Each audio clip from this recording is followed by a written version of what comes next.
I would like to draw your kind attention. Please listen to me very attentively. This video is for the student of 11th and 12th class. My best wishes is again for you, for your better future. In this video we are going to study adjective clause. We studied noun clause yesterday in the previous video. I am going to teach you in this video adjective clause. First of all, you must take down, you must write the definition of adjective clause. लिखिए, जो clause वाक्य में adjective के जैसा कार्य करता है adjective clause कहलाता है। इस क्लाज में कंजंक्शन जिसके लिए आता है ठीक उसी के आगे कंजंक्शन लिखा जाता है। इसमें कंजंक्शन के ठीक पहले नाउन होता है। आगे लिखिए, एडजेक्टिव क्लाज निम्नलिखित कंजंक्शन की सहायता से बनाए जाते हैं।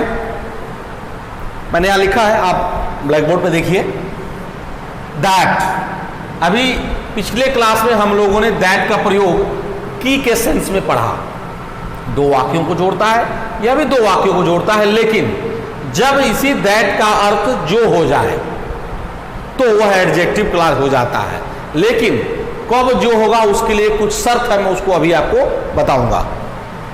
दैट मीन्स जो, हु मीन्स जो, हुज मीन्स जिसका, और हु मीन्स जिसे। जो, जिसका, जिसे। हु मीन्स जो, हुज मीन्स जिसका, हु मीन्स जिसे। यह जो हु, हुज, हुम आता है, जो, जिसका, जिसे, यह शर्त है कि वह किसी मानव के लिए आता है। उदाहरण आएगा, आपको समझ में आएगा। फिर विच, इसका अर्थ भी जो, जिसका, जिसे होता है। मतलब विच, विच, विच, मतलब जो, जिसका की अंग्रेजी हु, हुज, हुम तीन हो गई, लेकिन तीनों का एक ही रूप है निर्जीव के लिए, विच। अगला है व्हेन, जब, जिस समय। वाई, जिसके कारण, जिस वजह से। वेयर, जहां, जिस जगह, जिस स्थान पर। हाउ, जिस तरह से, जैसे। नाउन क्लाज में हो जाएगा कैसे, और इसमें क्या हो जाएगा जैसे। यानी कि एडजेक्टिव क्लाज में जब इंट्रोगेटिव वर्ड आते हैं तो उसका अर्थ जो से प्रारंभ होता है। इसमें सबसे पहले प्रिय विद्यार्थियों हम लोग पढ़ेंगे यूज ऑफ दैट। क्या पढ़ेंगे? Use of that. सबसे पहले हम लोग पढ़ेंगे use of that. Use of that, जो, इसका अर्थ। इसको आप नीचे लिखिए, इसके आगे ऑल, एवरीथिंग, एनीथिंग,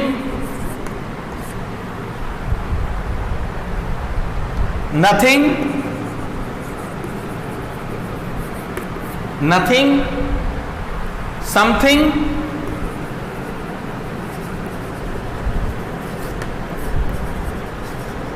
ओनली, तथा सुपरलेटिव डिग्री, तथा सुपरलेटिव डिग्री।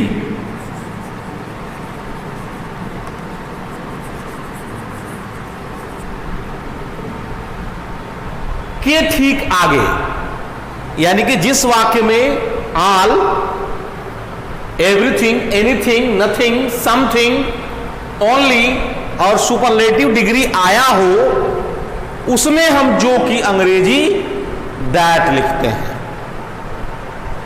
दूसरा व्हाट या हु या विच नहीं लिखते हैं। जैसे एक बहुत ही फेमस कहावत है, आप लोगों ने सुना होगा, मैं उसको लिख रहा हूं। सब जो चमकता है सोना नहीं होता है। सब जो चमकता है सोना नहीं होता है। तो इसमें क्या है, जो जिसके लिए आएगा उसके ठीक आगे लिखा जाएगा। तो ध्यान दीजिए, यह जो किसके लिए आया है, सब के लिए, तो इसी सब की अंग्रेजी के आगे जो की अंग्रेजी दैट लिखी जाएगी। यानी कि all that glitters, all that glitters is not gold. ध्यान दीजिए, ये हो गया आपका सबऑर्डिनेट क्लॉज और उसका कैटेगरी हो गया एडजेक्टिव क्लॉज, और ये ऑल इज नॉट गोल्ड हो गया आपका प्रिंसिपल क्लॉज। ऐसे और भी कुछ उदाहरण हम देखते हैं, इसको पहले मिटाते हैं। इसको आप जरूर जानिएगा, यह बोर्ड एग्जाम में सिंटैक्स में, यानी कि आपको वाक्य जब दिया जाएगा कि इस वाक्य को पढ़िए और करेक्ट करिए, तो उसमें ऑल दे देगा, समथिंग दे देगा, एवरीथिंग, नथिंग, ओनली या सुपरलेटिव डिग्री, और उसके आगे जो कि अंग्रेजी व्हाट दे देगा या व्हिच दे देगा, हु दे देगा, और कहेगा कि इसको करेक्ट करिए। तो ऐसी स्थिति में आप क्या करेंगे, जो कि अंग्रेजी हम उन सभी को हटा देंगे और दैट लिख देंगे। इसमें अगला उदाहरण मैं आपको बताता हूं, लिखिए।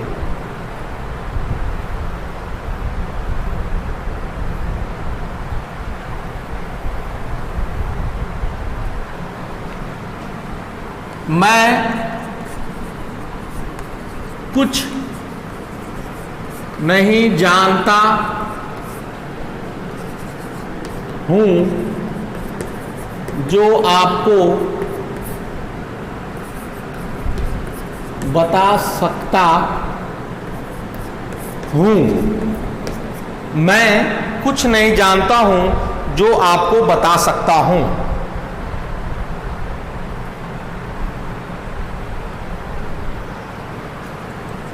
उसने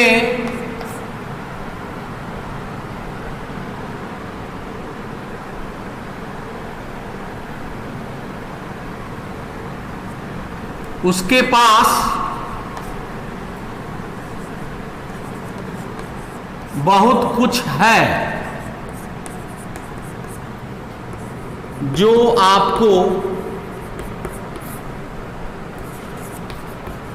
दे सकता है। उसके पास बहुत कुछ है जो आपको दे सकता है।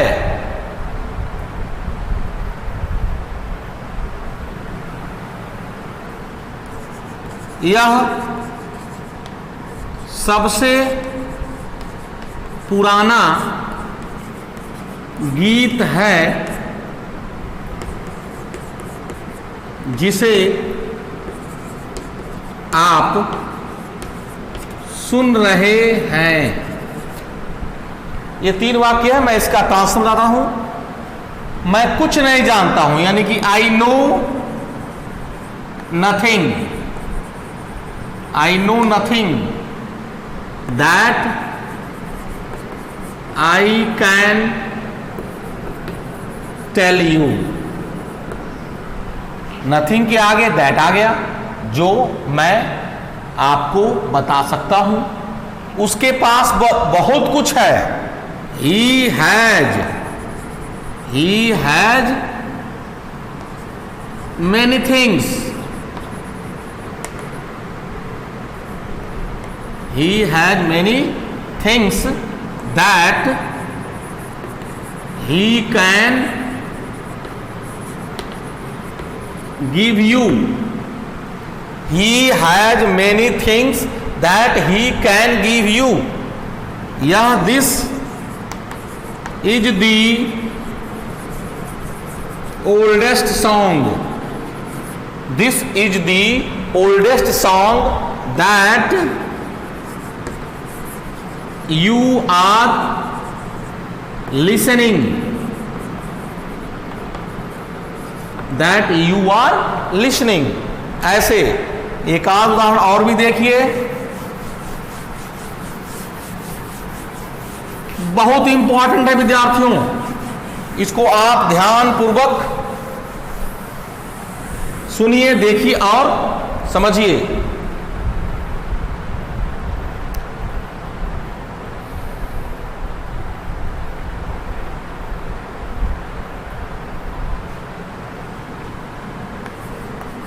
सब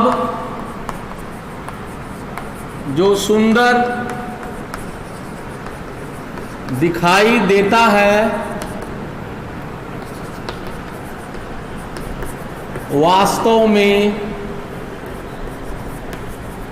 सुंदर नहीं होता है।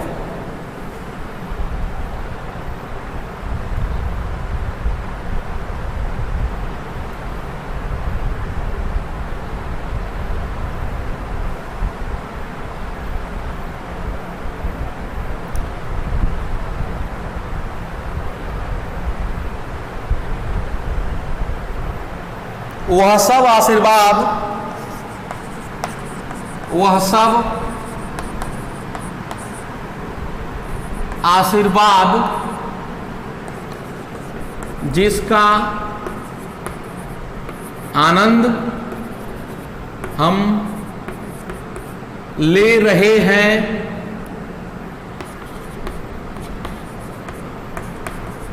भगवान के पास से आया है। वह सब आशीर्वाद जिसका आनंद हम ले रहे हैं भगवान के पास से आया है। सब जो सुंदर दिखाई देता है, यानी कि सब, all that looks beautiful, all that looks beautiful is not beautiful really.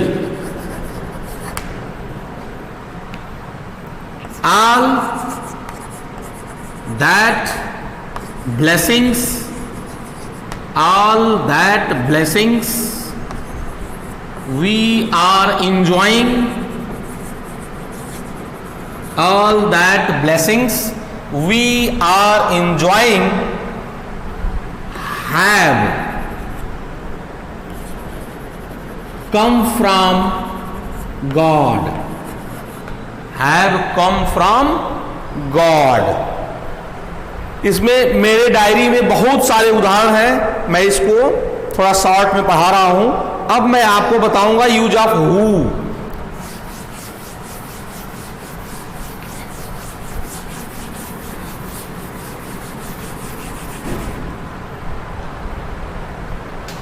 मैं बता रहा हूं आपको यूज ऑफ हु, हुज और हुम, तीनों को एक साथ बता रहा हूं। यानी हु का प्रयोग जो के सेंस में, हुज का प्रयोग जिसका के सेंस में, और हुम का प्रयोग जिसे के सेंस में। प्रिय विद्यार्थियों, जिस तरह से हम लोग ही, हिज, हिम, सी,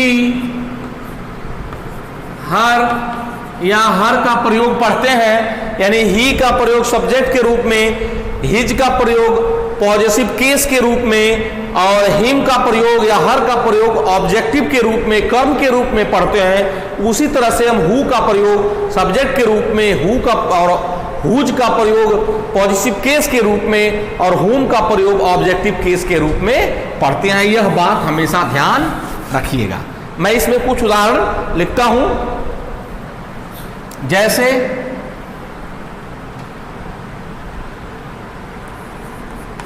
जो व्यक्ति सत्य बोलता है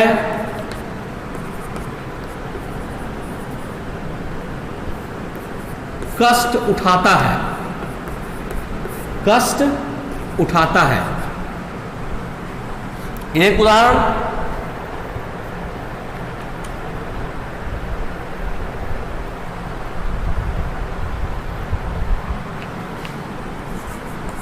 नेताजी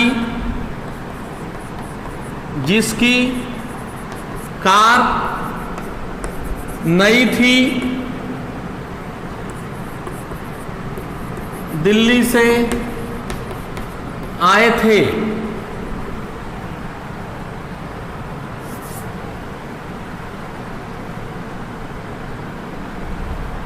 हाँ,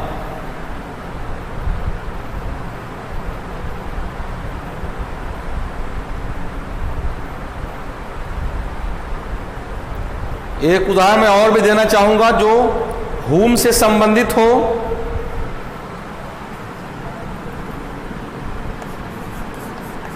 जिस व्यक्ति को आपने कल बाजार में देखा था, मेरे पिताजी थे। मेरे पिताजी थे। तीन उदाहरण। जो व्यक्ति, ध्यान दीजिएगा, एडजेक्टिव क्लॉज में जो, जिसका, जिसे, जहां, जब, जैसे, जिसके कारण आता है, जिसके लिए आता है, उसी के ठीक आगे लिखा जाता है। तो यानी कि the person who speaks the truth suffers. The person who speaks the truth suffers, यानी कि who speaks the truth क्या हो गया? एडजेक्टिव क्लॉज, सबऑर्डिनेट क्लॉज, और the person suffers क्या हो गया? Principal clause. The leader whose car was new had come from Delhi. Had come from Delhi. ध्यान दीजिएगा, ये आपका whose car was new क्या है? एडजेक्टिव क्लॉज है, सबऑर्डिनेट क्लॉज है, और the leader has come from Delhi. यदि हम इसको बनाएं ऐसे, the leader has come from Delhi, whose car was new, तो गलत हो जाएगा, क्योंकि हुज दिल्ली के आगे आ जा रहा है और हुज दिल्ली के लिए नहीं आया है, या हुज किसके लिए आया है? लीडर के लिए आया है। अच्छा, जिस व्यक्ति को आपने कल बाजार में देखा था, मेरे पिताजी थे, यानी कि यह जिस माने जो, जिसे, अर्थात किसे? व्यक्ति को, यानी कि यह जो, जिसे किसके लिए आया है? पर्सन के लिए। The person whom you saw in the market yesterday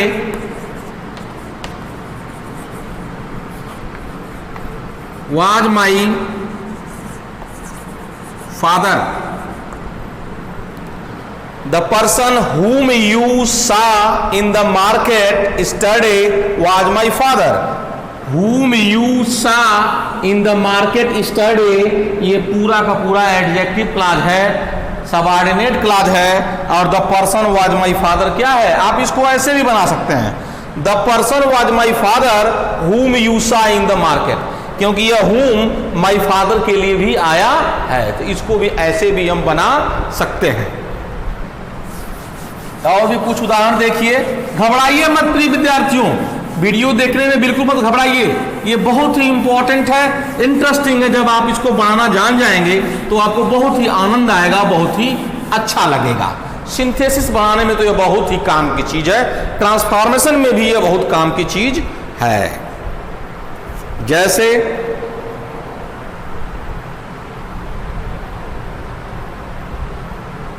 जो छात्र, जो व्यक्ति परिश्रम करता है, सफलता प्राप्त करता है। जो व्यक्ति परिश्रम करता है, सफलता प्राप्त करता है। जो आया है, जाएगा। जो आया है, जाएगा। इसमें देखिए एक बड़ा ही फेमस फिल्म का नाम है कौन है जो सपनों में आया। कौन है जो सपनों में आया।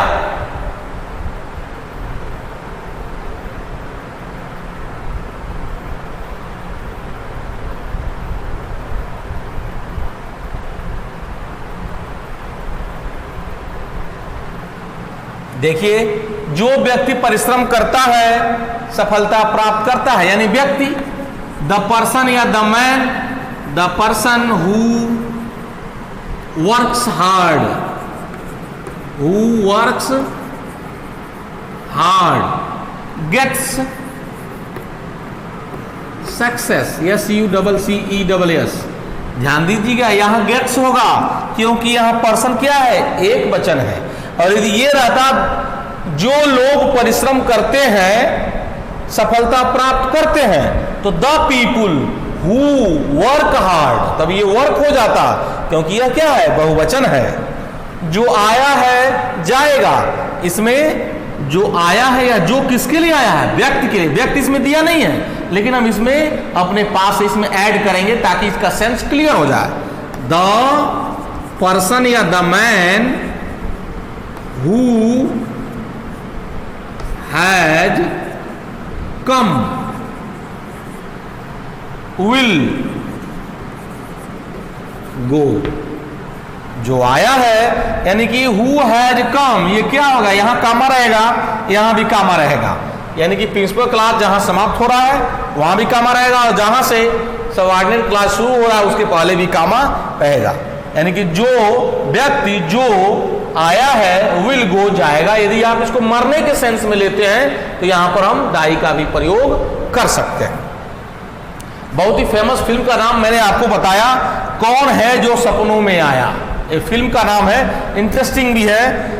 देखिए कौन है जो सपनों में आया, थोड़ा इंट्रोगेटिव टाइप का लग रहा है तो हम लिखेंगे यहां पर हु इज ही। आप चाहे तो सी भी लिख लीजिए, अब ही वाला सी लिख ले, सी वाला ही लिख ले, दोनों लिख सकते हैं। हु इज ही या सी, चलिए हम सी भी लिख देते हैं। हु इज ही या who is she, who came आया in dream. Who is he या who is she who came in dream. Question mark रहेगा क्योंकि यहां पर प्रिंसिपल क्लास क्या है, यहां पर प्रिंसिपल क्लास इंट्रोगेटिव सेंटेंस में, इसलिए अंत में क्वेश्चन मार्क लगाया जाएगा। और भी बहुत सारे उदाहरण विद्यार्थियों मेरे डायरी में है। क्लास स्टार्ट होगा, मैं इससे संबंधित वाक्यों को बोल दूंगा, आप इसको देख लीजिएगा।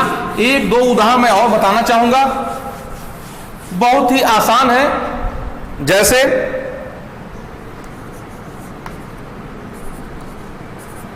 मुझे वह कारण बताइए जिसके कारण आप उदास हैं। अगला उदाहरण, क्या आप उस जगह के बारे में जानते हैं जहां कृष्ण जी पैदा हुए थे? क्वेश्चन मार्क, क्योंकि इसमें प्रिंसिपल क्लास क्या है। तो मुझे वह कारण बताइए, पहले इसको बनाएंगे। तो tell me the reason, tell me the reason why you are sad या अनहैप्पी। ध्यान दीजिए यह वाई किसके लिए आया है, रीजन के लिए। तो इसके पहले क्या आया है, नाउन भी आया है। क्या आप उस जगह के बारे में जानते हैं? Do you know about the place where lord Krishna, where lord Krishna was born. ध्यान दीजिए, वेयर के पहले क्या आया? प्लेस, यानी कि नाउन आया, और इस नाउन के आगे क्या आया? यानी कि जो एडजेक्टिव क्लॉज में कंजंक्शन होता है वो जिसके लिए आता है, इस बात को गौर करिएगा। एडजेक्टिव क्लॉज में कंजंक्शन जिसके लिए आता है उसी के ठीक आगे लिखा जाता है, तभी उसका अर्थ स्पष्ट होता है। तो do you know about the place या do you know the place where lord Krishna was born? Question mark. बहुत सारे उदाहरण है, इसको मैं बताऊंगा तो घंटों लग सकता है प्रिय विद्यार्थियों। इसको बेस मानकर आप इसको अपने गाइड से, अपने बुक से या और भी किसी दूसरे सोर्स से आप इसको समझिए, प्रयास करिए, ट्रांसलेशन बनाइए, तभी आपको समझ में आएगा। Otherwise you will not be able to understand the translation based on noun clause और एडजेक्टिव क्लॉज। मैं होप करता हूं, उम्मीद करता हूं कि इसका आप फेयर भी बनाएंगे, इसको सुनेंगे भी, समझेंगे भी और ट्रांसलेशन भी बनाना सीखने का प्रयास करेंगे। Thank you very much.